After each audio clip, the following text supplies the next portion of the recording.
안녕하세요. 명지대학교 전자공학과 교수 홍상진입니다. 이번 시간에는 클리닝 공정 장비에 대해서 학습하겠습니다. 자, 목차는 다음과 같습니다. 클리닝 공정, 클리닝 케미칼의 종류와 특징, 그 다음에 클리닝 장비의 종류와 특징, 그리고 클리닝 공정의 품질 관리와 생산 장비 관리, 마지막으로 클리닝의 미래 기술에 대해서 설명드리겠습니다.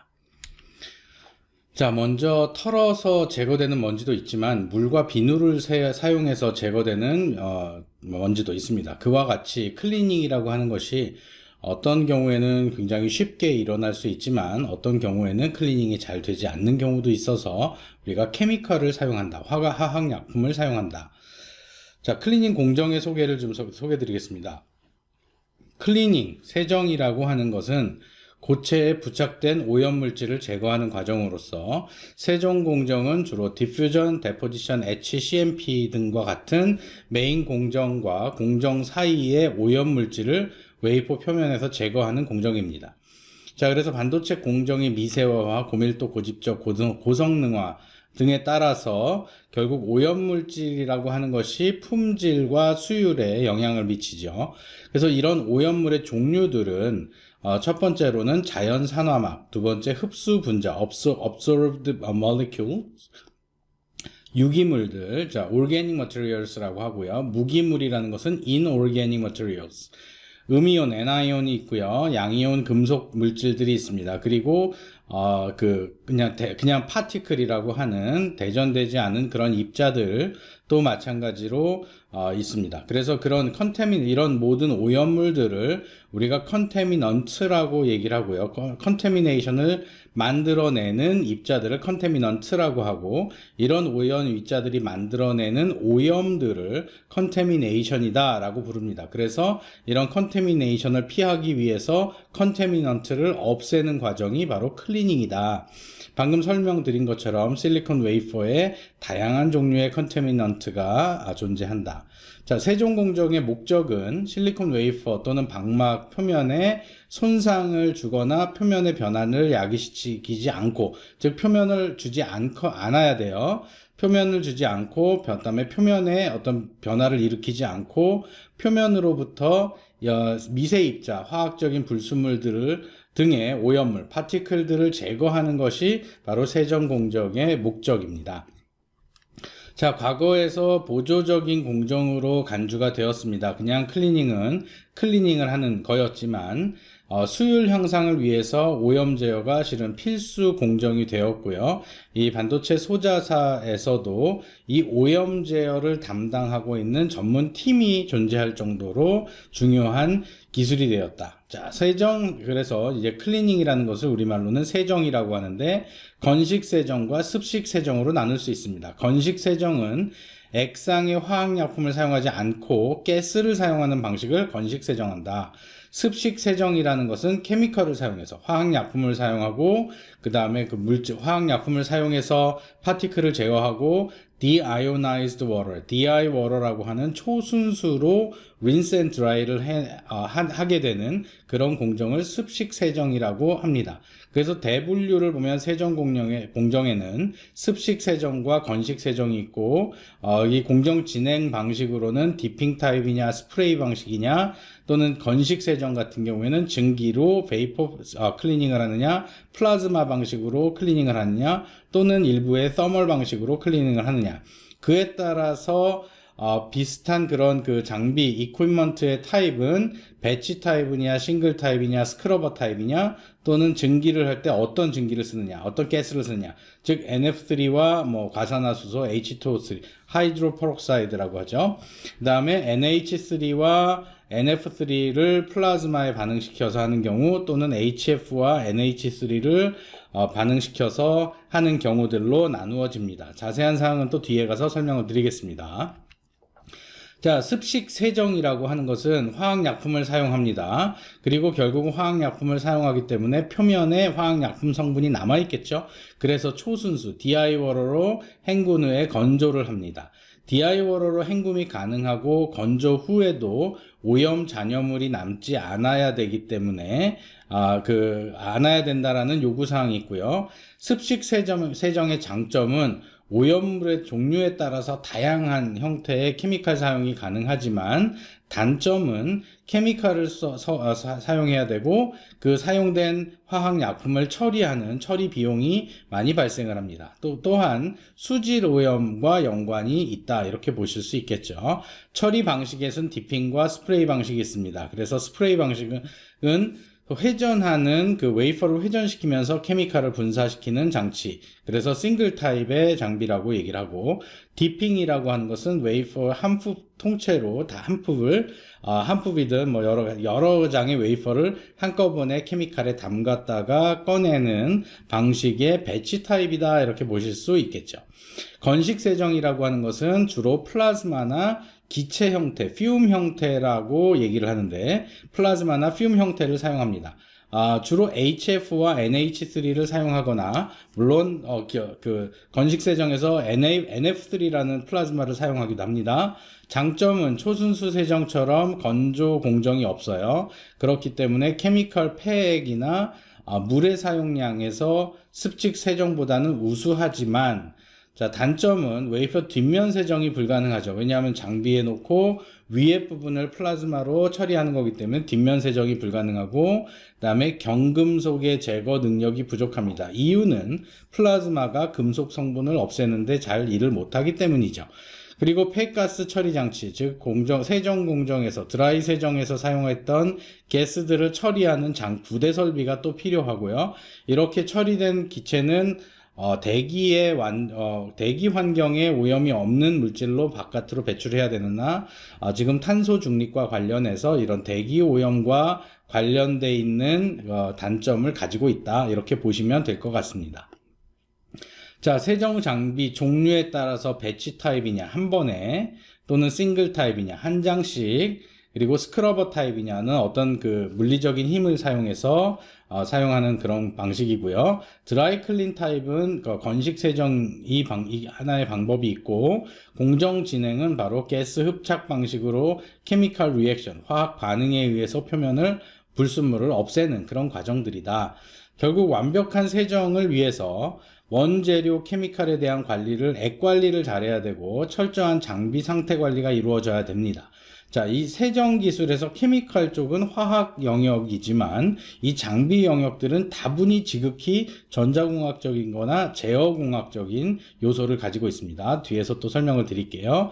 장비의 케미칼의 유량, 온도, 농도, 배기, 압력이 달라지면 즉 세정 결과가 달라집니다. 여느 공정과 똑같아요. 그래서 팹에서는 케미칼과 장비 상태를 주요 관리 항목으로 지정하고 엄격하게 관리하고 있다 라고 보시면 되겠습니다. 자, 세정 공정에 크게 세 가지를 제가 설명을 드릴 거예요. SPM이라는 말을 먼저 설명을 드리고, 그 다음에 또 다른 APM이나 HPM이라고 하는 세정 그 방법을 설명을 드릴 겁니다. SPM은 결국 화학 반응이 굉장히 강하기 때문에 우리가 알고 있는 그 생선 있죠, 그 피쉬 있죠, 그 물고기. 피라냐라고 하는 물고기처럼 아주 반응성이 강해서 보글보글 이렇게 끓어나기 때문에 피라냐 클리닝이라고 이름을 부르기도 합니다. 자, SPM이라고 하고요. 그 SPM의 약자는 Sulfuric Acid Peroxide Mixture예요. 설프릭은 황산이라고 합니다. 그래서 황산은 산도가 굉장히 높고요. H2SO4라는 화학식을 가지고 있습니다. 과산화수소라는 것은 바로 하이드로퍼록사이드라고 얘기를 하는데, 그래서 설프릭 애시드와 황산이죠. 퍼록사이드, 하이드로퍼록사이드를 섞어서 사용하는 방법을 SPM이라고 한다. 즉 황산을 설퍼라고 합니다. 여기 황을 설퍼라고 하기 때문에 SPM이에요. 설프릭 애시드 퍼록사이드 믹스처라고 하는 이런 약액을 사용합니다. 금속 불순물 또는 유기 불순물을 없애요. 그래서 에치폴리머나 바이프로덕트, 감광액, 즉 포토리지스트의 잔유물을 없애는데 아주 좋은 방법이고요. 웨이퍼에 유기 불순물이 있을 때 불산으로 그 처리를 하면 유기물이 제거가 되지 않기 때문에 바로 SPM이라고 하는 용액으로 유기물을 먼저 없앤 다음에 HF라는 불산을 가지고 네이티브 옥사이드를 없앤다. 결국 아까도 말씀드렸지만 SPM의 아주 격한 화학 반응성 때문에 피라냐 클리닝이라고 또는 피라냐 솔루션이라고 부릅니다. 화학 반응식은 어떤가 볼까요? H2SO4하고 H2O2를 반응을 시키면 자연적으로 그 열 발열 반응이 일어나면서 H2SO5라고 하는 칼로스 애시드, 아주 강산화제가 만들어집니다. 그리고 H2O라는 물이 만들어지고요. 결국 이렇게 만들어진 칼로스 애시드라고 하는 H2SO4가 하이드로카본, CH2 뭐 이런 폴리머하고 만나서 폴리머를 분해시켜서 CO와 H2O로 만들고 결국 다시 황산으로 변화가 되는 그런 형태로 화학 반응이 일어납니다. 자, 금속 불순물의 제거 방식은 다음과 같습니다. 세슘이라고 하는 그런 금속물이 있다면 이런 그 SPM 솔루션에서 세슘하고 그 황산하고 같이 반응을 하고 물과 산소가 만들어지는 형태로 이런 입자들이 녹아서 불순물이 제거된다 라고 보시면 되겠죠. 자, SPM 세정의 어려움과 해법이라고 하는 것은 어플리케이션 측면에서 봤을 때 텅스텐이 노출된 세정 공정에서는 그 텅스텐이 식각이 되는 문제가 발생을 합니다. 따라서 황산과 과산화수소의 비율을 조정해서 처리 온도를 낮추는 그런 그 과정이 필요하고요. 또 100도에서 130도 정도의 자연스러운 발열 반응이 일어나면서 과산화수소가 분해되는 현상이 일어나는데, 그러면서 이 결국 미리 과산화수소를 만들어 놓으면 시간이 지남에 따라서 농도가 약해집니다. 그러니까 바로 세정 직전에 황산의 과산화수소를 섞어서 사용합니다.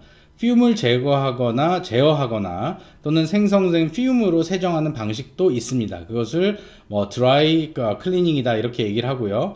폐황산이 발생해서 DI 워터의 오존수를 용해시켜서 사용하기도 합니다. 자, 그래서 O3 오존이라고 하는 건데, 오존수를 가지고 유기물을 제거하는 제거 반응식을 보면 어떤 유기물이, 오존이 바로 카본하고 반응할 때 오존은 반응성이 높은 그런 분자죠. 그래서 C하고 CO2가 발생하고 산소가 발생하게끔 해서 카본을 없애는 그런 공정으로도, 그런 클리닝 공정으로도 사용되고, CH2와 반응해서 CO2가 만들어지고 H2O가 만들어지는 형태로 유기물들을 없앱니다. 유기물은 보통 CHO로 구성이 되어 있습니다. 자, 그래서 습식 세정은 보통 세정 용액을 과산화수소 계열을 사용하느냐 또는 비과산화수소 계열을 사용하느냐, 즉 H2O2를 사용하느냐 오존수를 사용하느냐에 따라서 달라지고요. 결국 오존이라고 하는 것들은 산소가 용해되어 있는 물이기 때문에 시간이 지나면서 이 오존이라는 게 분해돼서 결국 물로 변하게 됩니다. 그러니까 우리가 알고 있는 그런 과산화수소의 계열에서 반응성을 높이고자 산이나 다른 그런 그 암모니아 같은 염기를 사용하는 것보다는 폐수량이 절감될 수 있어서 클리닝 공정에서는 오존수를 주로 많이 사용합니다. 어쨌든 이렇게 린스하고 드라이하는 과정이 따라야 됩니다. 자, 앞에서 SPM을 설명드렸으면 이번에는 APM을 설명드리겠습니다. APM은 암모니움 하이드록사이드 and 하이드로퍼록사이드 믹스처라고 해서 암모니움하고 그 다음에 퍼록사이드, 즉 옥사이드 H2O2와 믹스를 시키는 겁니다. 그래서 암모니움 하이드록사이드라고 하는 것은 NH3와 과수라고 우리가 표현을 하죠. 과산화수소를 약자로 과수라고 표현합니다. H2O2를 초순수 DI 워터하고 혼합을 해서 파티클을 제거하는 솔루션을 만들어냅니다.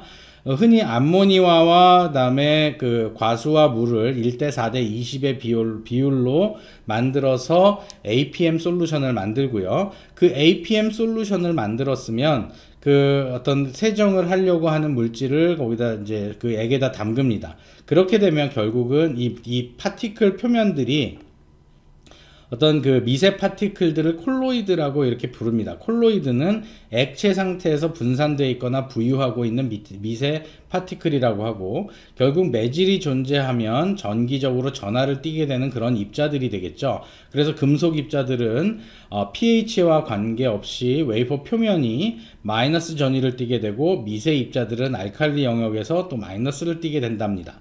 그래서 결국은 마이너스가 서로 밀어내는 힘을 이용해서 바로 그 밀어내는 힘이 바로 제타 포텐셜이라고 합니다. 입자들이 가지고 있는 전기 에너지들, 전위의 차이를 제타 포텐셜이라고 하면서 암모니아 용액으로 알칼리를 만들어서, 즉 알칼리 용액이죠. 알칼리를 만들어서 미세 입자들이 제타 전위가 마이너스가 되기 때문에 청력으로 미세 물질을 떼어내고 재부착을 방지하는 형태로 APM을 수행을 합니다.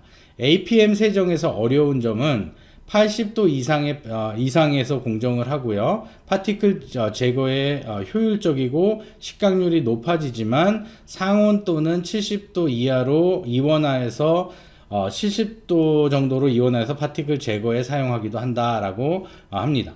세정 공정의 효율을 극대화시키기 위해서는 물리적인 힘을 가하는데 바로 울트라소닉이나 메가소닉을 사용합니다. 요즘은 울트라소닉보다는 메가소닉을 주로 사용하려고 하고요. 배치 장비에서 초음파 진동을 가해서 캘비테이션이라고 하는 공동형 현상이라고 하는 캐비테이션이라고 하는 현상을 만들어서 기포가 압력을 받아서 땅 터지면서 물리적인 힘을 가해주는 충격파를 사용을 합니다. 세정 능력은 주파수와 출력 크기에 좌우가 돼서 이 주파수 어느 정도의 메가소닉에서 주파수를 사용하느냐에 따라서 이 클리닝이 잘 되고 안 되고 할 수 있습니다. 그렇다면 무조건 큰 충격파를 주면 좋은 게 아닌가? 자, 너무 크면 웨이퍼에 손상을 줄 수 있기 때문에 그런 주파수를 잘 설정해서 장치를 구성하는 것도 필요하다. 현재는 이 메가소닉 장치는 일본에서 공급을 하고 있고 국내에서도 개발을 하려고 하고 있습니다. 자, 다음 건 HPM이라고 하는 겁니다. 하이드로클로릭이라고 해서 하이드로는 수소고요. 클로릭은 CL입니다. 그래서 HCl을 만들어서 HCl과 하이드로퍼록사이드 믹스처를 사용하는 HPM입니다. 즉 염산과 여기 HPM이네요. 오타가 있네요. HPM 염산과 과수 초순수를 1대 5로 반응을 시키죠. 그래서 반응을 이렇게 섞어서 금속 불순물 헤비메탈과 알칼리 아연과 메탈 하이드록사이드를 제거합니다. 15옹스트롱 전후에 화학적인 산화막이 형성되고 표면은 친수성을 갖고 있는 특성 때문에 그 물과는 잘 만나서 용해가 쉽게 일어날 수 있는 그런 그 환경을 만들어내는 거죠. 그리고 예를 들어서 70도에서 80도 정도 온도에서 가장 활발한 세정 작용을 하기 때문에 용액을 그 정도의 온도로 유지해주는 것이 필요하죠. 일반적으로는 케미컬 베스에 그 HPM 같은 경우에는 일정 시간 동안 담가서 공정을 하게 되면 클리닝이 다 되고 그 다음에 다시 린스 앤 드라이닝을 하게 됩니다. 우리가 알고 있는 제우스라고 하는 기업이 바로 이런 세정 장비를 만드는 기업이다, 공급하는 기업이다, 이렇게 생각하시면 되겠습니다. 자, 클리닝의 종류에 의해서 미케니컬 클리닝도 있어요. 그러니까 어떤 그 외부에서 뭐 힘을 가해서 스크러빙을 한다든지 이렇게 이렇게 솔 같은 걸로 문질러 낸다든지 메가소닉을 사용한다든지 웨이퍼 스핀을 사용하거나 에어로졸 같은 형태로 분사하는 그런 미케니컬 타입도 있지만 케미컬 타입이 있습니다. 아까 말씀드렸던 SPM, 순서대로 말씀드리면 SPM, 그다음에 APM, HPM이라고 하는 것들이 있었고요. 요런 그 클리닝들은 서로 어떤 금속 이온들을 없애거나 중금속이나 올게닉들을 없애는데 어떤 게 좋다라고 얘기를 할 수 있기 때문에 하나의 클리닝 방법으로 적용이 될 수도 있지만 단계적으로 먼저 SPM으로 올게닉 클리닝을 하고 그 다음에 APM을 하거나 또는 SPM을 하는 형태로 올게닉 클리닝하고 메탈 금속 이온 클리닝을 하는 형태로 진행이 됩니다. 또한 DHF라고 해서 그 DI 워러에 HF를 섞은 그런 그 케미칼이고요. 주로 이런 케미칼들은 옥사이드 필름을 etch하거나 메탈을 그 메탈의 불순물을 없애는 과정도 사용이 됩니다.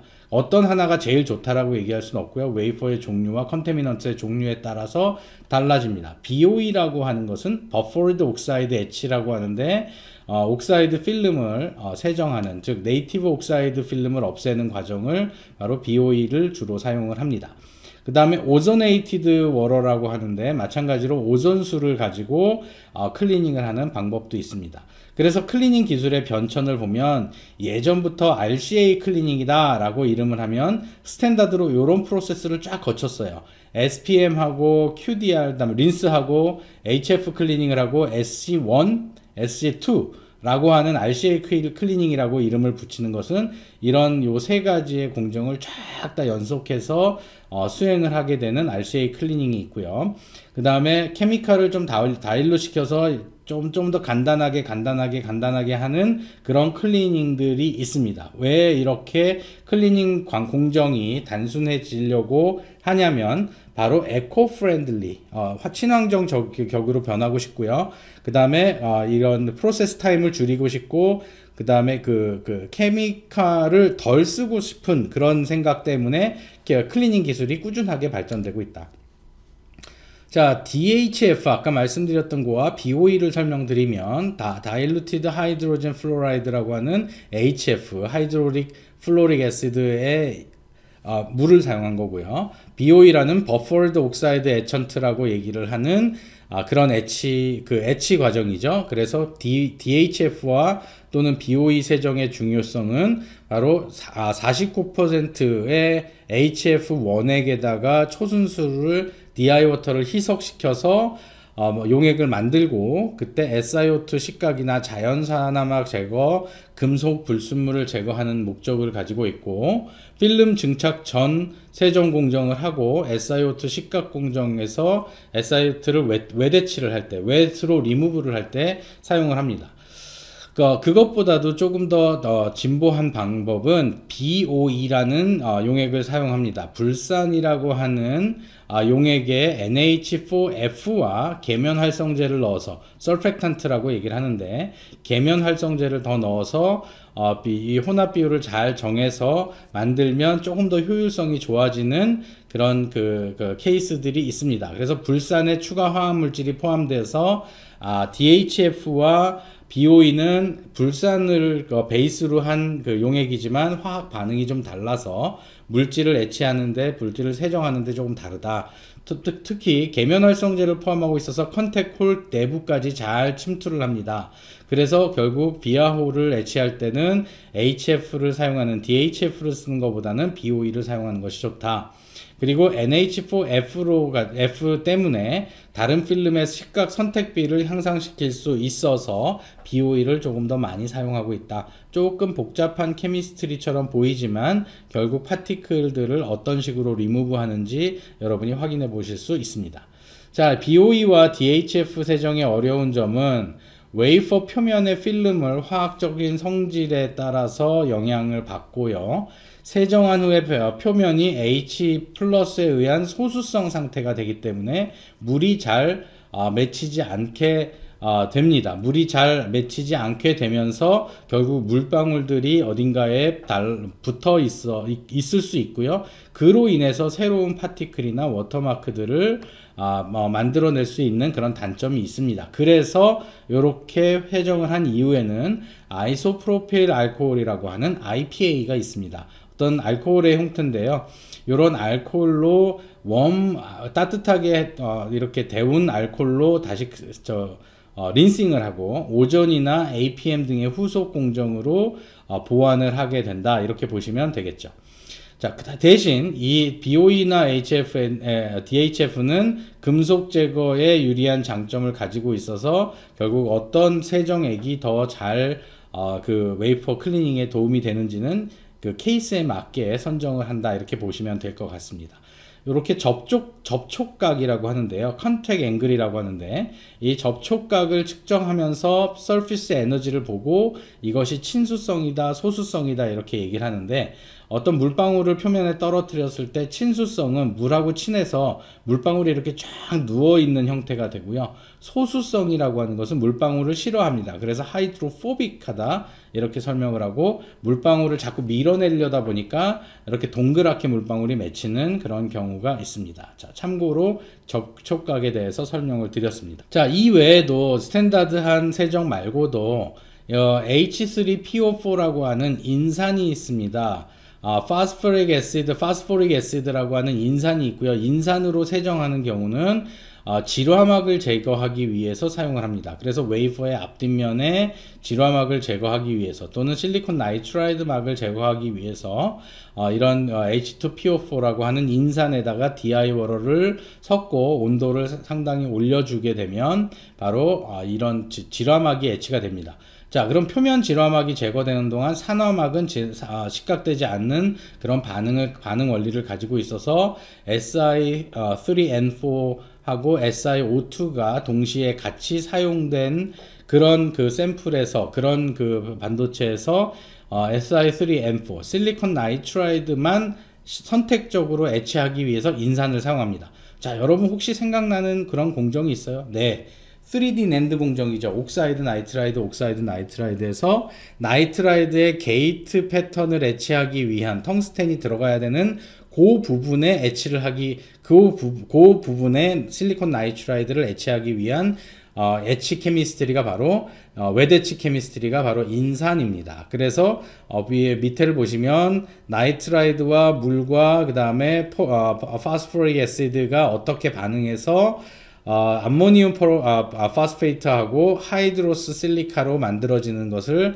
여러분이 확인할 수가 있고요. 실리콘 다이옥사이드하고는 잘 반응하지 않는다. 그래서 Si3N4 애칭에서 그 퍼센티지가 높으면, 농도가 높으면 높을수록 실리콘 나이트라이드 애츄레이트는 늘어가지만 오히려 실리콘 옥사이드의 애츄레이트는 떨어진다라는 것을 볼 수 있어서 선택비가 좋다라는 얘기죠. 그러니까 가장 좋은 선택비를 나타낼 수 있는 그런 인산의 고선택비 인산을 개발하는 것이 바로 3D 낸드를 계속 지속적으로 발전할 수 있게끔 만드는 것이다. 또한 깊이까지 들어가야 되기 때문에 그런 고선택비 인산의 케미스트리 뿐만 아니라 첨가제를 넣는 것이 바로 이런 그 화학 솔루션을 만드는, 클리닝 솔루션을 만드는 기업의 노하우다. 자, 인산 세정의 어려움과 해법입니다. 인산 세정은 질화막은 스트립하고 하부의 막은 그대로 놔두는 선택비가 높은 고선택비 인산이 요구되고, 원재료를 구매해서 화공약품의 비율을 잘 맞게 배합하는 것이 바로 포뮬레이션이라고 하는데, 이렇게 포뮬레이션 된 애천트를 공급하는, 인산 애천트를 공급하는 기업이 솔브레인이라는 기업과 후성이라는 기업이 있습니다. 자, 진행 매수 카운트에 따라서 언스트립 되거나 리그로스 되는 현상이 발생될 수도 있기 때문에 바로 이 케미칼을 잘 다루어야 되는 것이고, 마찬가지로 산화막이 재성장될 수 있습니다. 바이 프로덕트에 의해서. 왼쪽에 보시면 하이드로스 실리카라고 하는 H2SiO3라고 하는 물질이 있는데, 이 물질이 다시 SiO2로 O가 빠져나가고 H2가 만들어지면 SiO2가 막에 다시 표면에 재성장될 수가 있다라는 단점을 가지고 있습니다. 그래서 그런 걸 없애려고 이 화학 약품들을 개발하고 있는 거죠. 약품을 개발할 때 그 성분이 어떻는지를 확인할 수 있는 계측기가 바로 HPLC라고 합니다. High Performance Liquid Chromatography. 그래서 액체를 넣어서 분리를 시키면, 이 액체를 질량에 따라서 쭉 분리를 시키면 어떤 원자량에 따라서 또는 분자량에 따라서 구성되어 있는 성분이 어떻다라는 걸 보고 그 액체가 또는 그 케미칼이 일을 잘할 수 있다 없다 이런 것들을 판단해 나갑니다. 자, 오존수 세정이 또 상당히 중요한 부분인데요. 오존 세정의 정의와 중요성을 보면 SPM을 가지고 유기물 세정을 합니다. 즉 설프릭 애시드를 사용하는 거죠. H2SO4와 DI-워터로 유기물 세정이 가능하지만 황이 남아서 탄소성 잔유물이 남는 문제점이 생길 수 있습니다. 그래서 바로 산소가스에다가 산소가스를 액체에 용해시켜서 오존 세정액을 만들고요. 그 오존 세정액은 상당히 불안정하기 때문에 빨리 다른 어떤 물질과 반응하려고 하는 거죠. 그래서 분해된 산소는 OH 라디칼을 형성하고 이 OH가 다른 걸로 빨리 만나게끔 해서 유기물을 없애는 그런 과정입니다. 자, 오존 용해 시의 OH 라디칼과 생성 반응식은 H2O와 O3를 반응시켜서 오존을 녹여넣으면 바로 H와 HO2와 그 다음에 HO2죠. H2O가 아니라 HO2와 또 O가 반응해서 다른 불순물들을 없애는 과정입니다. 자, 그래서 오존수로 세정하기 전에 샘플이고요. 3분간 오존수로 세정을 하면 이렇게 표면이 깨끗하게 되는 그런 사진을 보여드립니다. 기존 SPM과 달리 화학약품을 사용하지 않기 때문에 폐기물 발생이 적어서 친환경적인 세정 방식이다 라고 해서 이 세정 장비 업체들은 오존수 클리닝 장비를 많이 공급하고 있습니다. 오존수 세정의 어려움과 해법은 오존수를 제조하기 위해서 다량의 오존가스를 만들어야 되는데 이거 오존을 사용하니까 뭔가 좀 불안한 게 없어요? 네, 온실가스처럼 되는 거죠. 오존은 불완전한 상태로 주로 방전에 사용되면서 방전을 가지고 팍팍팍 만들어야 O3가 만들어집니다. 그러니까 전기적인 방전을 만들어야 되기 때문에 방전 발생 장치가 필요하고, 실제 오존은 다른 것을 굉장히 많이 산화시킬 수 있는 그런 장치를 가지고 있기 때문에 장비 내부에서도 오존의 농도와 형성, 그 다음에 유지 관리가 아주 필수적이라서 오존수 처리 장비가 그렇게 만만한 장비는 아니다. 오존수 제너레이터라고 하죠. 발생장치가. 제너레이터에서 생성된 오존의 농도가 장비 내 챔버까지 그대로 농도 변화 없이 공급되어야 되는데, 이 농도가 변화되면 웨이퍼 세정의 그런 효율이 떨어지겠죠. 그래서 오존수 발생장치는 바로 오조나이저라고 하는 오존수 생성기를 통해서 오존이 생성되고요. 그 다음에 오존가스와 디아이워터를 섞어서 분리막을 통해서 분리를 해서 결국은 오존수 가스들이 물에 용해돼서 어떤 촉매를 사용해서 표면을 싹 다 이렇게 없애게 된다라고 하는 촉매 역할로 사용이 된다라고 하는 형태를 보실 수가 있습니다. 자, NFAM이라는 좀 복잡한 케미칼입니다. N은 질산을 의미하고요. 불산은 F를 의미하고, 아세트산이 A를 의미하고, 이게 믹스처라고 합니다. 그래서 폴리실리콘 필름을 제거하기 위해서 질산, 불산, 초산이 바로 아세트산이라서 이런 것들을 혼합해서 폴리실리콘을 외대치하는 그런 과정이고요. 또는 폴리실리콘을 이렇게 리무브 한다든지 그럴 때 사용합니다. LPCVD로 폴리실리콘을 만들면 웨이퍼 뒷면에도 이런 폴리실리콘이 만들어지기 때문에 뒷면에 폴리실리콘을 없애는 그런 공정에 사용이 되겠죠. 질산이라고 하는 것은 실리콘을 SiO2로 산화시켜서 SiO2 층을 형성하고요. 불산은 SiO2 층을 제거하고, 초산은 질산 분해를 감소시켜서 SiO2 생성을 억제하고 결국은 식각 속도를 조절하는 완충제로 사용된다. 그래서 결국은 이 실리콘 성분을 없애는 그런 과정으로, 즉 실리콘을 없애는 과정으로 이렇게 단계적인 화학적인 반응을 일으킵니다. 자, 화학식은 이렇게 나왔고요. 요 위에 있는 이렇게 마스크라고 하면 여기에 리액션이 벌어져서 폴리실리콘 또는 실리콘 부분이 없어지게 하는 그런 역할을 합니다. 재밌는 건 아니고요. 이게 좀 슬픈 것은, 예를 들어서 불산이 섞인 화합물이 누출됐다라고 하는 것이 바로 이런 겁니다. 즉, 불산이 섞인 화합물이 누출됐다고 하는데 실제 누출된 양들은 그렇게 많지는 않을 거예요. 그러나 방송이나 또는 이런 곳에서 굉장히 크게 이를 다루고 있죠. 물론 그렇다고 해서 쉬쉬할 건 아닙니다.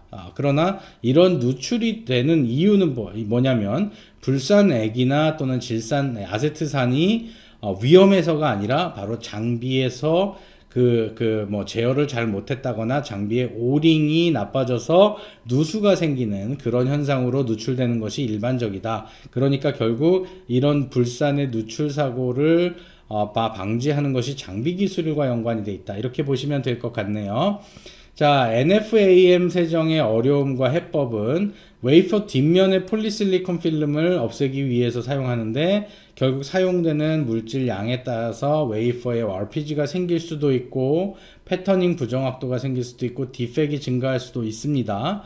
그래서 백사이드에 언스트립된 물질을 언스트립하기 위해서 스트립하는데 마스크샷에 레벨링 오차가 또 발생할 수 있고요. 즉, 백사이드 애치를 해야 되죠. 안 할 수는 없어요. 그러고 나면 또 이제 표면에 얼마만큼의 불순물이 달라붙어 있는지를 측정하는 파티클 카운터를 가지고 표면에 얼마만큼 불순물이 남아 있는지를 측정하는 후속 메트롤로지 공정이 적용된다라고 하는 것입니다.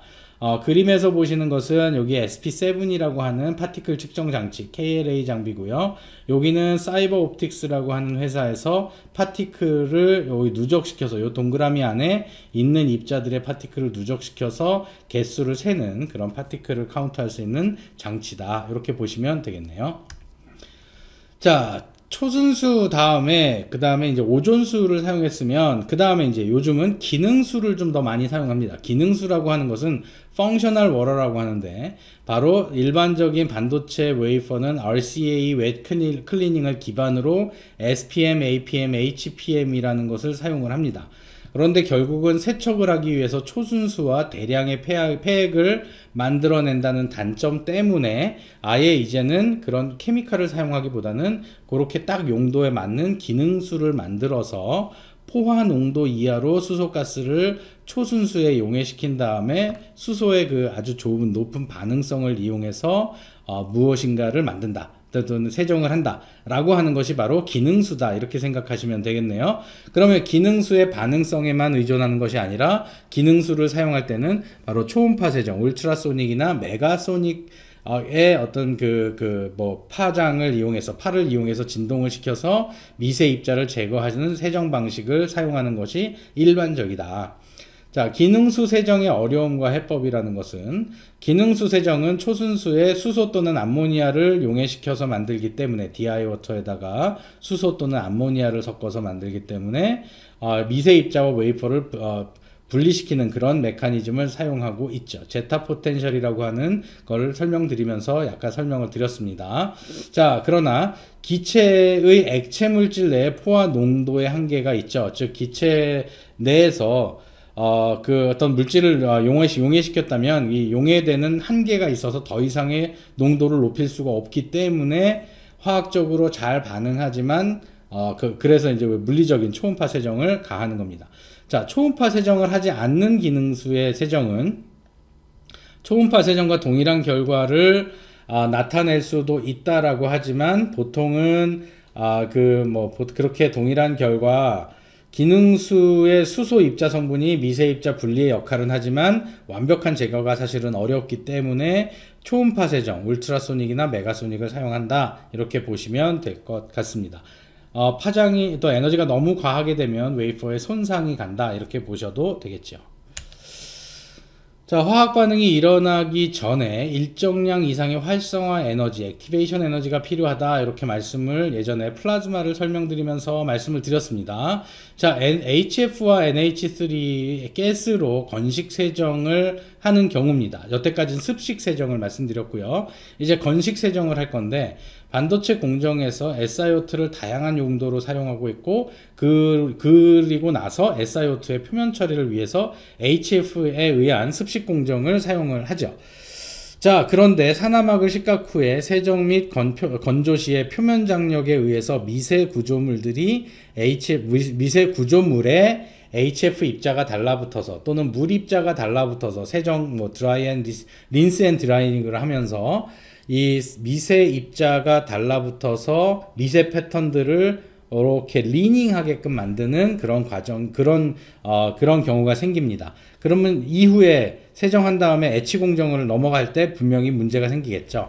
그래서 이런 단점을 보완하려고 웻 클리닝의 이런 미세 패턴에서 웻 클리닝의 단점을 개선하기 위해서 HF와 NH3를 기체로 만들어서, 즉 HF를 기체로 만들어서 NH3와 섞어서 산화막에 흡착시키고 산화막과 반응하는 건식 식각 방법을 도입했습니다. 꽤 오래전에 도입이 됐고요. 암모늄 플루오로실리케이트는 물이나 알코올에 쉽게 용해가 되기 때문에 바로 IPA하고 또는 그 DI 워터로 린스를 하면 깨끗하게 부산물이 없어집니다. 녹는 점은 100도씨로 쉽게 제거가 된다라는 거죠. 그래서 바로 건식 세정 기술은 증기, 베이포 방식을 쓰느냐, 플라즈마 방식을 쓰느냐, 또는 터멀 방식을 쓰느냐로 구분이 되었다. 앞에서 설명을 드렸습니다. HF와 NH3 건식 세정 스텝을 보면 산화막을 아까 말씀드린 암모늄 플루오로 실리케이트 화합물로 전환을 해서 바로 만드는데 SiO2를 SiH4로 변환을 시켜야 돼요. 그러려면 SiO2가 SiH4로 변환이 되려면 그 변환이 되기 위한 만큼의 에너지를 더 중간에 에너지가 이렇게 반응을 하거나 또는 에너지를 받아서 반응이 되거나 에너지를 잃어버려서 반응이 되는 것들이 필요하겠죠. 그래서 보통 1.04 일렉트론 볼트의 활성화 에너지가 필요하다고 하니까 그만큼의 에너지를 더 주어야 됩니다. 그렇죠? 그러기 위해서 NH3를 촉매제로 사용해서 활성화 에너지를 0.49 일렉트론 볼트만큼 낮추어 놓고 다시 SiF4를 NH3와 반응시켜서 NH4SiF6라고 하는 물질로 반응을 만들어서 부산물을 만들고 결국은 얘네들이 세정이 된다. 즉 이런 실리콘이 세정된다. SiO2의 세정이지만 결국은 산소는 기체로 날아가고 Si는 이런 부산물로 만들어져서 기체로 형성이 된다 라고 하는 것들이 바로 건식식각 반응이라고 합니다. 그러면 이런 공정 장비를 만들었다라고 얘기를 하는 것은 바로 이런 공정이 가능한 그런 장치들을 꾸며서 챔버를 그렇게 구성했다라고 보시면 되겠죠. 자, 생산이 증가되면서 웨이퍼 세정도 증가되고요. 그다음에 미세화되면서 예전에 관찰되지 않았던 그래서 그 파티클이 있는지 몰랐던 것들이 이제는 관찰이 되고 있기 때문에 그러한 미세 파티클까지 없애야 되니까 케미컬 사용이 증가가 됐습니다. 그러면서 환경 오염이 증가가 돼서 결국은 해법이 필요하고 그에 따라서 점점 더 건식 식각이라는 것이 많이 만들어졌다. 건식 식각의 세정의 어려움과 해법은 건식 세정을 위해서는 SiO2를 암모늄 플루로실리케이트로 만들어야 되는데 거기에 활성화 에너지를 동반한 화학 반응을 잘 이해해야 되는데 이런 화학을 공부한 친구들이 바로 이런 클리닝 쪽에 좀 더 많이 일을 해줬으면 좋겠다라는 생각도 들고요. 물론 이런 것들을 장비로 구현해서 제어를 해야 되는 그런 융복합적인 학문 분야가 더 많이 화학과 연관이 돼 있는 또 화학공학과 연관이 돼 있는 그런 분야다라고 보실 수 있겠습니다. 자, 공정 이슈의 발생 원인은 압력과 온도에 따라서 굉장히 기인하기 때문에 온도와 압력의 변화 때문에 발생을 해서 장비 파라미터를 관리하고 FDC나 장비 인터락을 설정해서 이 공정이 잘못되지 않고 장비가 잘못되지 않게끔 제어해 주는 것들이 필요하다라고 하고요. 뭐 케미컬 옥사이드 리무벌, 또 포스트 히팅 트리트먼트라고 해서 열 처리를 통해서 잔여 물질들이 기화돼서 날아가게끔 되는 그런 공정 스텝들이 필요하다. 자, 전 세계 웨이퍼 세정 장비 시장의 주요 기업은 참 재밌게도 스크린 일본이고요. 텔 일본입니다. 그리고 어플라이드 머티리얼 미국이고 램리서치라는 곳에서도 세정 장비를 만들어내고 있고 그 다음에 시바우라 메카트로닉스라고 하는 일본 기업도 있습니다. 국내의 세정 기업은 제우스라는 기업이 있고요. 물론 KC텍도 요즘 이런 세정 장비를 공급하고 있습니다.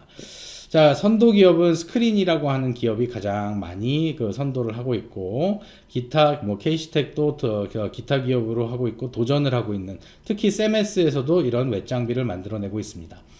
과학적으로 이런 케미칼들을 사용하는데 조금 더 좀 환경적으로 친환경적인 이런 세정 공정을 만들어 보려고 실은 성균관대학교 기계공학과 명지대, 가천대, 부산대 연구팀이 한 3년간 초임계, 즉 기체도 아니고 액체도 아닌 그런 상태가 바로 초임계인데요. 이런 초임계 연구센터 설립을 위해서 한국연구재단의 제안을 3년 동안 계속 제안을 했지만 심사를 하는 분들이 기계공학과 학문 영역이다 보니까 왜 기계공학 쪽에서 이런 반도체와 관련된 산업에 뭐랄까요, 이렇게 좀 더 친한 그런 친반도체였으면 좋았을 텐데 3년 연속 동일한 이유를 가지고 대기업이 잘하고 있는 반도체를 왜 정부에서 지원해야 되느냐라는 논리로 선정이 되지 않았습니다. 저는 좀 안타깝다고 생각해요. 실은 이게 반도체는 삼성과 하이닉스라고 생각하는 이 연결고리들이 좀 일반적인 생각으로 반도체를 만들기 위한 장비가 필요하고 재료가 필요하고 부품이 필요한데 그런 부품들을 만들고 발전시켜서 국내 그 최고의 장비 기업들, 세계 최고의 장비 기업으로 성장해야 정말 반도체가 더 많이 성장할 수 있을 것 같은데, 아직까지는 정말 너무 많은 장비들이나 부품들이나 재료들이 이런 해외 기업들에 의존하고 있다라는 겁니다. 자, 그래서 결국은 이 앞으로 2020년도에 테스라는 기업에서 초임계 세정장비 개발을 스타트했다라는 소식과, 그 다음에 세메스에서는 2030년에 세계 탑5의 장비 회사로 도약하겠다라고 여러가지 이런 세정장비를 통해서 그 어떤 비전을 제시하고 있다라는 점이 고무적이지 않을까 이렇게 생각을 합니다. 자, 지금까지 케미칼의 종류에 대해서 좀 설명을 드렸다면, 여러분들이 이제 케미칼의 종류를 받아들이실 때 케미칼을 개발하겠다라는 의미보다는 저렇게 다양한 케미칼들이 사용되고 있구나, 그러면 장비는 어떻게 생겼을까로 생각해 보십사 설명을 드린 겁니다. 자, 배치 타입의 장비가 있는데 웨이퍼 25매의 풉을 한 개의 랏 단위로 기본 단위로 정의를 하고, 보통 한 개의 랏이나 두 개의 랏들을 동시에 처리하는 그런 장비가 바로 배치 장비입니다. 그래서 배치 세정 장비는 세 개의 영역으로 구분되는데요. 버퍼 구역이 있고, 그 다음에 더킹 에어리어가 있고, 프로세스 에어리어가 있다. 버퍼 에어리어는 풉을 투입해서 이동, 보관, 반출 기능을 하는 우리 EFEM이다, 이렇게 볼 수 있겠죠. 그 다음에 도크 에어리어라고 하는 것은 바로 웨이퍼를 반송시켜서 이렇게 이동하는, 즉 풉에서 꺼낸 웨이퍼를 한 배치로 합쳐서 공정 진행이 가능하게끔 웨이퍼를 반송해주는 영역이다. 트랜스퍼 모듈이다, 이렇게 얘기해도 되겠죠. 그 다음에 프로세스 구역이라는 것은 보통 챔버라고 생각을 해도 되고요. 자, 케미칼 클리닝에서는 챔버라는 얘기보다는 베스라는 용어를 사용하겠죠. 도금 조우라고 얘기하거나 클리닝 조우라고 얘기를 합니다. 그래서 화학 용액이 담긴 베스와 프로세스 후에 건조 드라이가 있는 공간을 바로 프로세스 영역이다. EFEM과 같은 이런 버퍼 에어리어가 있고, 그 다음에 TM과 같은 도크 에어리어가 있고, 그 다음에 PM과 같은 프로세스 에어리어가 있다. 자, 제일 중요한 것은 어떻게 보면 프로세스 에어리어라고 볼 수 있겠죠. 배치 프로세스에서 웨이퍼의 습식 세정을 위해선 식각을 위한 화학 용액과 용액을 제거하기 위해서 또 클리닝을 하기, 용액을 또 희석하기 위한 베스가 필요하겠죠. 그런 베스들이 바로 순차적으로 옆으로 이렇게 같이 구성이 되어 있습니다. 케미칼들은 보통 우리 앞에서 말씀드렸듯이 SiO2, H2SO4 황산이나 과산화수소, NH4OH, H3PO4, HF, 솔벤트, IPA 뭐 이런 형태로 이 케미칼들이 쭉 구성이 되어 있는 베스가 구성이 되어 있고요. 이 베스에서는 용액을 꾸준하게 계속적으로 공급을 해줍니다. 그러기 위해서 케미칼 펌프가 있고 온도를 유지해 줍니다. 그래서 히터가 있고요. 그 다음에 오염물이 생겼을 때 오염물이 베스 안에 계속 잔류하지 말라고 필터가 있습니다. 그래서 필터를 통해서 계속 깨끗한 액이 공급되겠고요. 그 다음에 농도 데이터를 모니터링 할 수 있는 장치들이 추가가 되어 있고, 그 다음에 웨이퍼를 얼마만큼 세정했냐에 따라서 계속 첨가제를 넣어줘서 용액의 퀄리티를 쭉 만족시키다가 일정 부분 이상 지나가게 되면, 일정 횟수 이상 공정을 수행하면 이 케미칼을 전체로 새 걸로 또 교체하는 그런 그 장치들이 설정이 되어 있습니다. 그게 바로 다 장비 안에 들어있는 장비 기술이라고 보시면 될 것 같고요. 자, 파티클과 크로스 컨테미네이션이 아주 중요하고 뒤에도 계속 설명이 됩니다. 즉 파티클과 인접 세정조의 영향을 최소화하기 위해서 하강 기류를 유지합니다. 즉 위에서 아래로 다운플로우가 좀 불어지면서 그다음에 위에서 다운플로우가 불어지는 것도 있고, 이 케미칼 베스들이 결국은 케미칼 베스들 안에서도 이렇게 흘러가는 유체가 흘러가는 그런 것들이 유지가 됩니다. 자, 천정부에서는 팬 필터 유닛이라고 하는 FFU를 통해서 필터링된 외부의 공기가 계속 유입돼서 옆에 증기가 옆에 챔버로 옆에 베스로 가지 않고 바닥 쪽으로 빠져나가게끔 만들고요. 바닥에서는 배기부를 통해서 베스별로 배출이 돼서 서로가 이 기체가 섞이지 않게끔 하는 그런 장치들이 구성되어 있습니다. 드라이어에서는 IPA를 이용해서 젖어있는 웨이퍼의 건조 스텝을 수행하게끔 하고요. 혹시 참고로 마랑고니 이펙트라고 해서 표면 장력을 이용해서 유체가 쫙 잘 펴지게끔 만드는, 즉 IPA가 순간적으로 쫙 잘 펴지고, IPA는 알코올이기 때문에 낮은 온도에서 금방 증기를 기체화되죠. 그래서 그런 걸로 드라이를 할 수 있는 그런 방식을 사용한다. 바로 마랑곤이 효과다. 자, 배치 장비의 어려움과 해법입니다. 배치 장비는 싱글 타입에 비해서 웨이퍼 처리하는 장수가 많아서 생산성에 아주 큰 도움이 됩니다. 하지만 미세 패턴이 도입되면서 이 웨이퍼 속에 아주 미세 패턴이 있다면 이 좁은 패턴 사이로 케미칼들이 잘 들어가지 않죠. 표면 장력 때문에 막아요, 구멍을. 그래서 배치 내에서 웨이퍼 투 웨이퍼 베리에이션을 이 점점 감소가 돼야 되죠. 즉 웨이퍼 투 웨이퍼 베리에이션이 문제가 되고요. 그래서 정말로 핵심적인 주요 세정 공정은 오히려 싱글 장비로 전환이 되는 그런 중이다 라고 보시면 될 것 같고, 일반적인 세정은 아직도 이렇게 배치 장비를 사용한다. 이런 배치 장비 때문에 사람의 건강에 영향을 미칠 수 있겠죠. 그래서 실제 이런 배치 장비 안에는 로봇이 이렇게 탑재가 되어 있습니다. 그래서 로봇이 이 웨이퍼를 담그고 끄고 하는 것들을 시퀀스에 맞게끔 하기 때문에 와, 이거 케미칼 많이 사용하면 뭐 무슨 병 걸리는 거 아니야 이렇게 생각하지만, 실제 엔지니어들이 이렇게 장비 옆에서 케미칼에 노출되는 경우는 거의 없다. 그리고 모든 장비가 다 자동화되어 있기 때문에 바로 장비 기술이 그만큼 뛰어나서 이제는 그런 종류의 그런 질병들은 없다라고 보셔도 되겠습니다. 자, 일본의 시바우라사의 그 싱글 웨이퍼 웹 클리닝 장비의 구성이고요. 일반적인 진공 장비하고 똑같이 생겼죠. 여기에 플라즈마를 띄우지 않고 다 대신 케미칼을 사용한다. 이렇게 보시면 되겠습니다. 이런 장비들도요, 30억 이상씩 합니다. 자, 반전의 반전이라고 했는데, 배치 타입으로 가다가 다시 싱글 타입으로 가다가 이제 또 다시 배치 타입으로 가는 공정도 있습니다. 3D 낸드 적층 구조에서 깊은 패턴 세정이나 식각량이 많은 공정, 특수 필름만을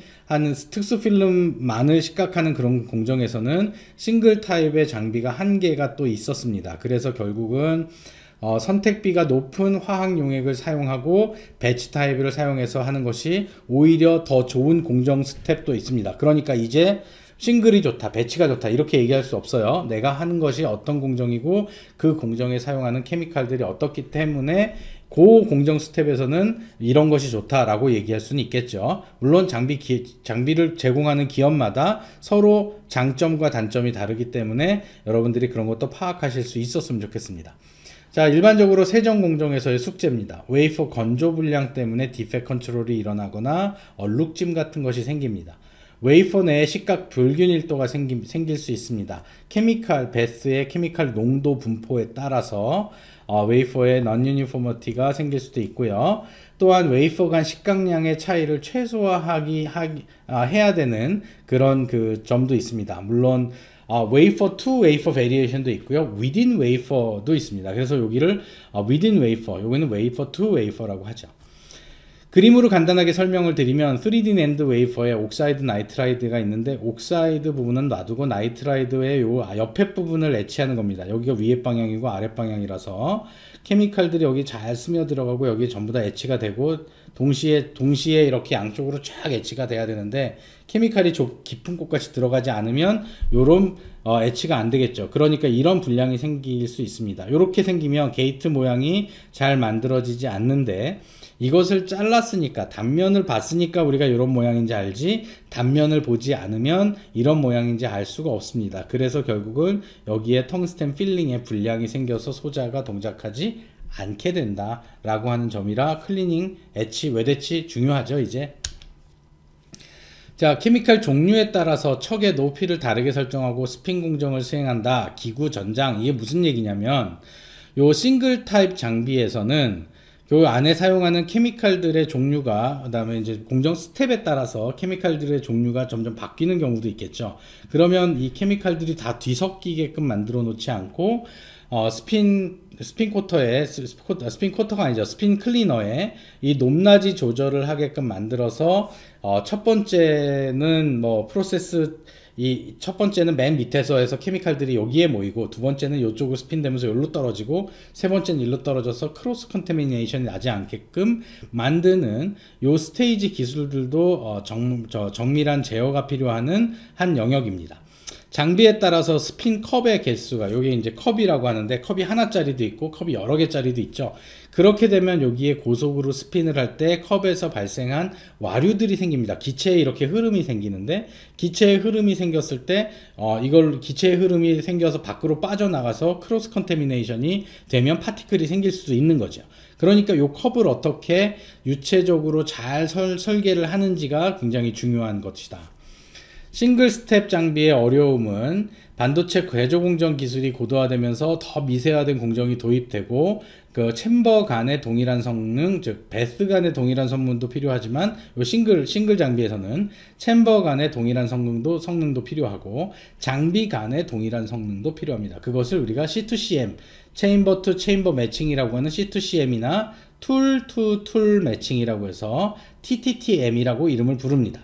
자, 나중에 여러분들이 이제 현업에 가서 일을 하시게 되면 이런 단어를 들으시게 될 거고요. 장비를 잘 만들고 공정도 동일하게 돼야 이 TTTM이나 C2CM이 만족되지 않을까라고 합니다. 저희 연구실에서도 이런 것들을 어떻게 하면 잘할 수 있을까, 이런 연구들을 하고는 있는데 보통 어려운 일은 아닙니다. 자, 드라이 싱글 타입의 장비에서 건식 싱글 장비의 정의와 중요성. 자, 테스에서 개발한 HF 건식 식각 장비인데요. 뭐 진공 장비하고 동일하게 생겼죠. 이 안에는 케미칼이 돌아가는 것이고, 그 케미칼이 어떻게 움직이냐면 NH3의 기체와 HF 증기를 넣어줘서 옥사이드에 아주 얇은 방막을 애치하는 그런 그 과정이다 라고 보시면 되겠고요. 이렇게 HF NH3와 또는 NF3와 같은 부식성 가스를 이용해서 필름을 제거하는 방법이다.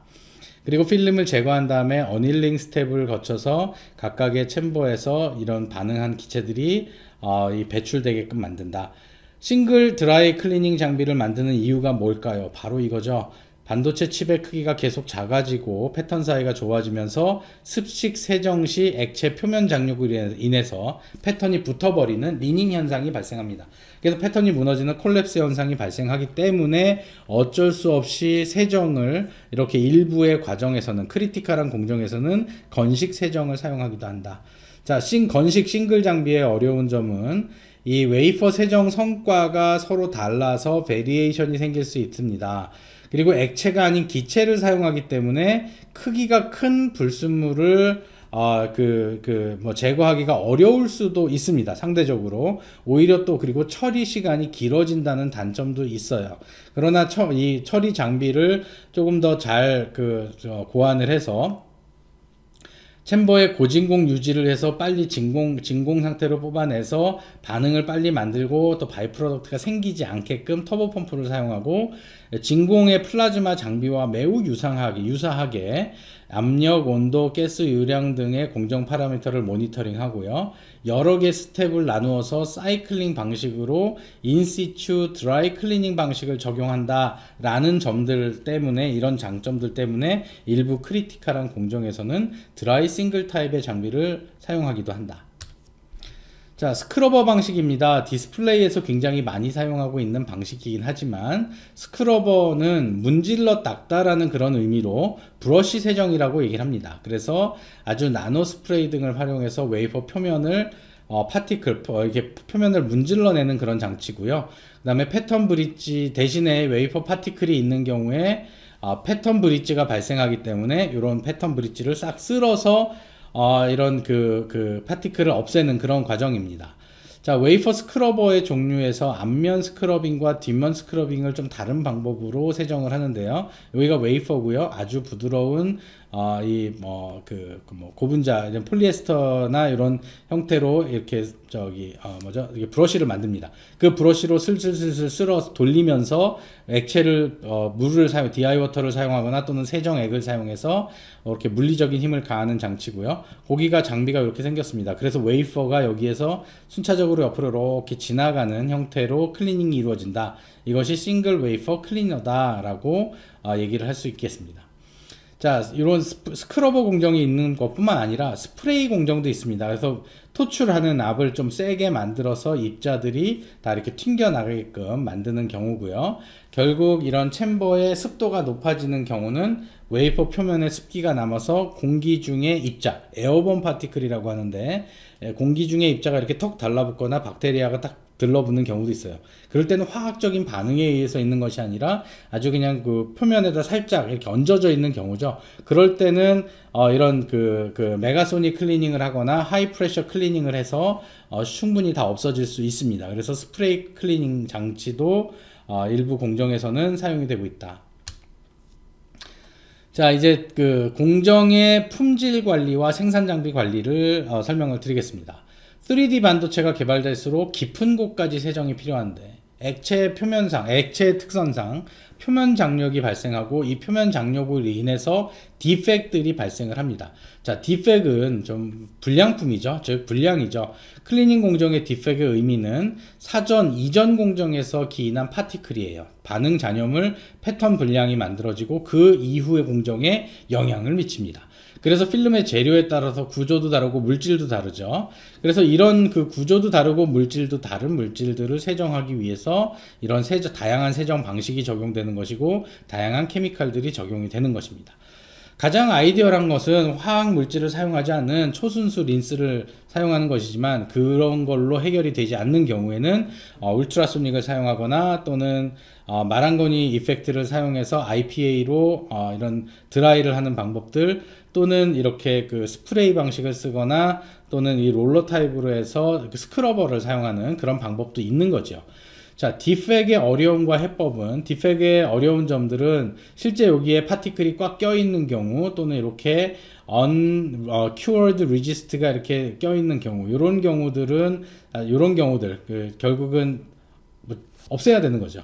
클리닝이 언이븐하게 돼 있는 경우, 또는 패턴 콜랩스 되는 경우, 이런 것들이 바로 이제 디펙의 어려운 점들이다라고 보고요. 표면 장력이 낮은 IPA를 적용하고 있지만 여전히 앞으로 미래에서는 미세와 한계에 봉착할 가능성이 많다라고 보입니다. 아직까지는 괜찮다고 하지만, 그래서 이제 초임계 상태의 CO2를 이용한 초임계 클리닝의 필요성이 제기가 되고, 초임계는 유체도 아니고 기체도 아닌 그 중간 상태의 물질이기 때문에 마치 기체처럼, 그래서 깊은 곳까지 들어가고요. 그 현재 상태는 유체와 같은 또는 그 액체와 같은, 그 액체가 이렇게 반응을 해서 하는 반응성은 유지하되 자기의 상태는 기체인 상태로 임계점을 유지하게끔 하는 초임계 클리닝의 필요성이 제기가 될 것으로 예상이 되고 있습니다. 현재까지는 양산 장비를 공급하고 있는 기업은 텔에서 유일하게 공급을 하고 있고, 셀레스타라고 하는 장비의 명으로 초임계 세정 장비가 공급이 되고 있습니다. 물론 세메스에서도 일부 초임계 세정 장비가 공급되는 걸로 뭐 이해는 하고 있지만, 그래도 텔 장비가 가장 많이 보급되어 있다. 자, 품질 관리 중에 가장 중요한 단어가 산포죠. 베리에이션이라고 하는 것과 또는 유니포머티라고 표현할 수도 있는데, 웨이퍼상의 산포는 유니포머티라고 표현을 하고, 공정 장비 측면에서 산포는 베리어빌리티라고 합니다. 그러니까 얼마만큼 유니폼 하느냐, 산포가 적으냐, 결과물의 산포가 적으냐, 그 다음에 장비를 운영할 때 얼마만큼의 이런 변동 가능성이 있느냐, 베리어빌리티가 있느냐, 이렇게 표현을 합니다. 자, 산포는 통계적으로 중심을 벗어나는 정도를 의미하고 결국 목표값에 얼마만큼 떨어져 있냐는 분포를 나타냅니다. 그래서 세정 공정에서 산포는 공정의 영향으로 변하는 두께, 무게, 깊이 등등을 얘기하고요. 세정 공정에서 불량 산포라는 것은 케미컬로 인한 웨이퍼 간의 산포 차이, 즉 파티클의 개수의 차이도 있을 수 있고요. 세정된 정도도 의미할 수 있습니다. 자, 산포에 영향을 미치는 인자들은 케미컬의 농도, 공정 온도, 공정 시간, 압력, 분위기, 장비 상태라고 등등등이 있고요. 이런 것들이 바로 변수라고 얘기를 하고, 변수가 만들어내는 불확실한 결과물들을 베리어빌리티라고 얘기를 합니다. 산포라고 얘기를 하죠. 자, 산포 관리가 이렇게 쉽다면 양산 환경에서 그렇게 어려움이 없었겠지만 산포 관리가 사실은 굉장히 어려워서 주로 공정기술 엔지니어들이 하는 일들이 이런 산포 관리를 모니터링하고 데이터화하는 일들을 하는 일들을 또 하고 있습니다. 자, 산포 관리를 위해서 지속적인 케미컬을 개발해야죠. 애츄레이시, 즉 클리닝이 잘 되는 케미컬이 필요하고요. 다음에 산포를 줄이기 위해서는 매 한 웨이퍼가 싱글 타입 장비로 전환되는 것이 필요하다. 즉 한 장씩 한 장씩 처리했을 때 바로 산포가 더 적게 발생할 수 있다. 결국은 이런 것들이 다 무엇 때문이냐면 컨테미네이션을 줄이려고 하는 거죠. 오염을 줄이려고 하는 것이다. 자, 퓨움의 오염도 있습니다. 오염의 정의와 중요성에 대해서는 오염이라는 것은 화학 물질은 가스나 액체 형태의 어떤 목적에 따라서 이 다양한 형태들이 존재하는데 이 화학 물질이 서로 만나면 반응을 하고 부산물을 만들어낸다는 것이에요. 이 부산물이 만들어져서 쉽게 없어질 수 있는 그냥 물에 녹을 수 있는 부산물들이라면 참 좋겠지만 물에 잘 녹지 않는 그런 부산물이 만들어지면 그런 것들이 바로 파티클이 되는 것이고 이 파티클 때문에 그 문제점이 생기는 거죠. 마찬가지로 하나의 그 세정 공정에서는 정해진 케미칼을 사용하지만 그 바로 옆에 그 케미칼 베스에 가면 또 다른 케미칼을 사용합니다.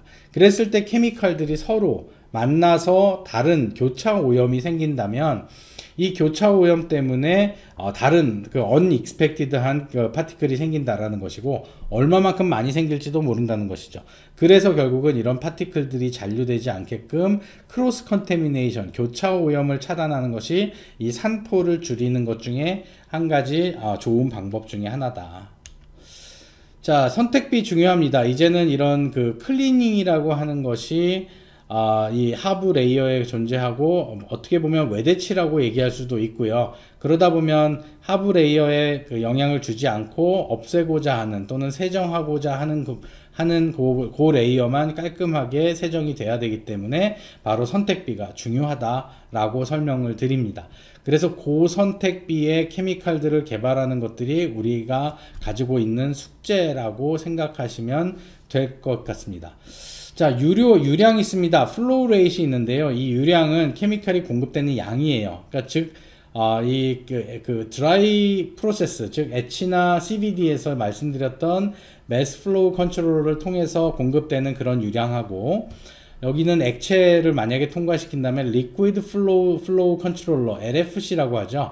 이 리퀴드로 되어 있는 플로우를 컨트롤하는 MFC처럼 LFC의 컨트롤도 굉장히 중요하다. 왜냐하면 유량의 관리가 잘못되면 케미칼의 농도가 다르게 되고 농도가 달라지면 케미칼이 할 수 있는 일의 능력이 달라지는 것이고 결국은 세정 능력이 달라져서 베리어빌리티가 있다라는 거죠. 그래서 이 산포를 만들어내기 때문입니다. 바로 이런 케미칼의 양을 모니터링하고 조절하는 것이 바로 전자공학에서 하게 되는 장비 기술이다. 이렇게 보시면 되겠죠. 마찬가지로 템퍼레처 중요합니다. 온도 굉장히 중요하죠. 왜냐하면 화학 물질들이라는 것은 온도에 따라서 서로 반응 능력이 달라져요. 왜냐하면 바로 물질들이 갖고 있는 액티베이션 에너지라는 거예요.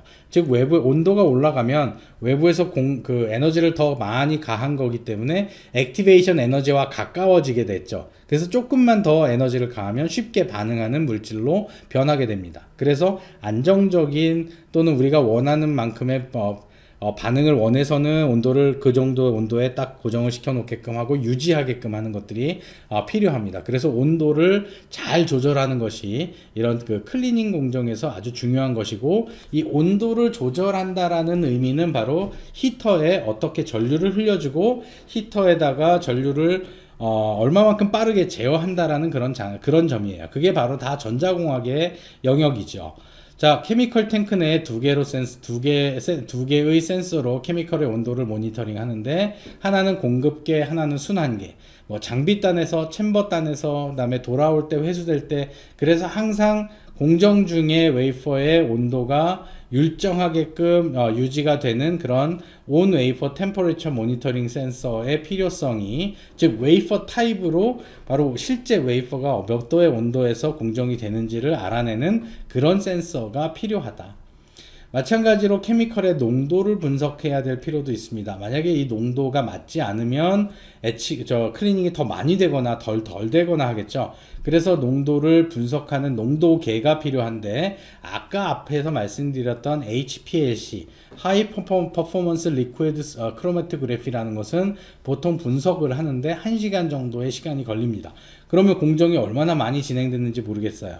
그래서 그 분석을 빠른 시간 안에 케미컬 화학 농도를 분석할 수 있는 그런 센서들의 개발이 필요하고, 그런 것들이 이런 웹 장비에 장착이 돼서 모니터링을 하는 그런 기능들이 필요하다, 이렇게 보시면 될 것 같습니다.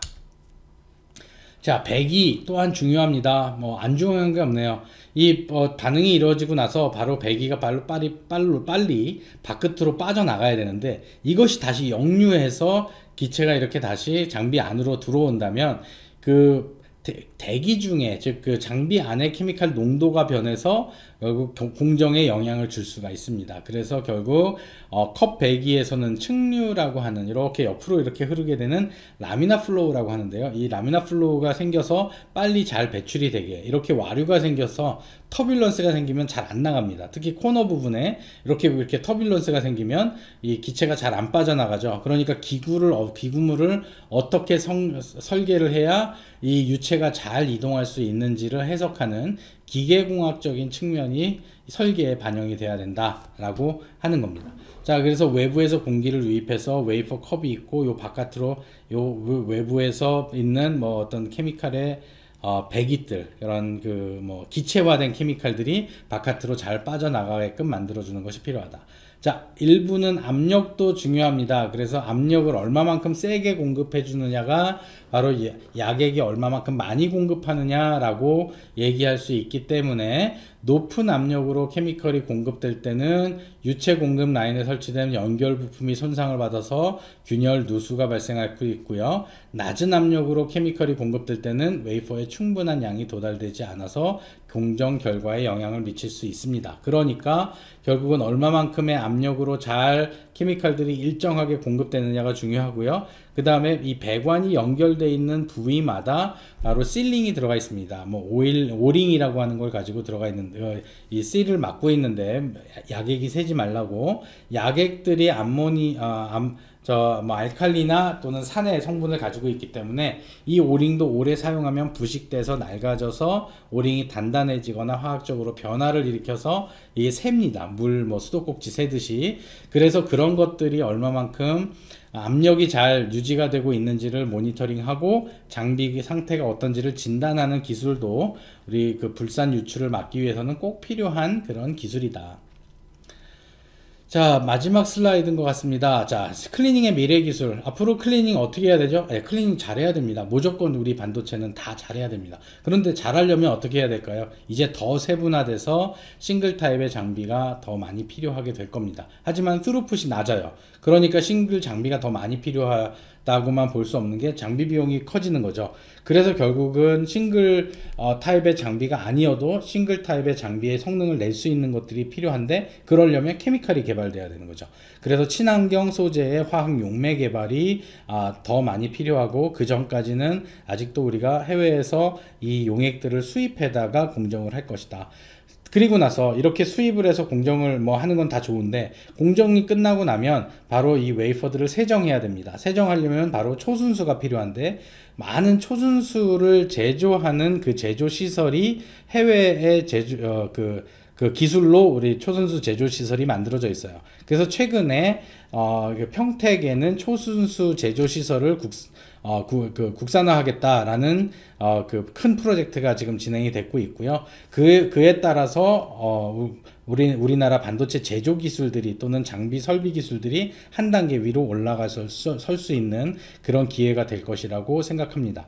또 한 가지는, 이렇게 초순수를 제조하기 위해서는 물이 많이 필요해요. 그러니까 우리가 그 용수들이, 공업 용수가 많이 필요한데, 앞으로 기능수들이 더 많이 개발되면 물을 덜 사용할 수도 있을 것이다 라고 하는 희망적인 생각을 해봅니다.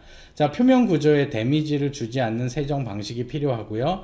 이제 건조 기술을 할 때 더 이런 마랑고니 이펙트 뿐만 아니라 더 많은 그런 과학적인 방법들이 적용돼서 세정 기술이 개발된다면, 우리 환경을 조금 더 덜 위협할 수 있는, 그리고 친환경적인 클리닝이 만들어질 수 있지 않을까라는 생각을 해봅니다. 자, 주방 세제 없이 삼겹살의 기름을 완벽하게 없앨 수 있는 친환경 세정 방법이 있을까요? 네, 여러 가지 방법을 저도 많이 썼지만 결국은 따뜻한 물로 세정을 해야 되는데 여전히 세제를 사용하지 않으면 그 기름은 남아 있습니다. 왜냐하면 그 그릇과 기름의 특성한 성질 때문에 그렇죠. 그래서 계면 활성제가 들어가 있는 세제를 사용해서 기름때를 없애는 그런 것들을 저도 어쩔 수 없이 지금 하고 있습니다. 하지만 원하기는 어떤 이게 기능수들이 만들어져서 세제를 사용하지 않고도 깨끗하게 삼겹살 기름이 없앨 수 있다면 얼마나 친환경적일까라는 생각을 해봅니다. 뭐 세정 기술 그 자체는 이 전자공학적인 측면이 아닐 수가 있습니다. 오히려 화학적인 측면이 있지만, 그리고 공정 기술, 세정 공정 기술 자체는 화학적인 성분이 많지만 세정 기술에 대한 장비는 바로 굉장히 많은 부분이 제어에 대한 요소고요. 모터 제어와 유량 제어, 이런 센서와 관련되어 있는 마이크로 프로세서 컨트롤러 서킷이다 라고 생각하셔도 될 것 같습니다. 여러분들이 이런 제어나 프로그래밍에 관심이 많은 그 능력이 있으신 분은 세정 장비 쪽으로 관심을 가지셔도 좋을 것 같다는 말씀으로 이번 강의를 마치도록 하겠습니다. 오랜 시간 동안 수고하셨습니다.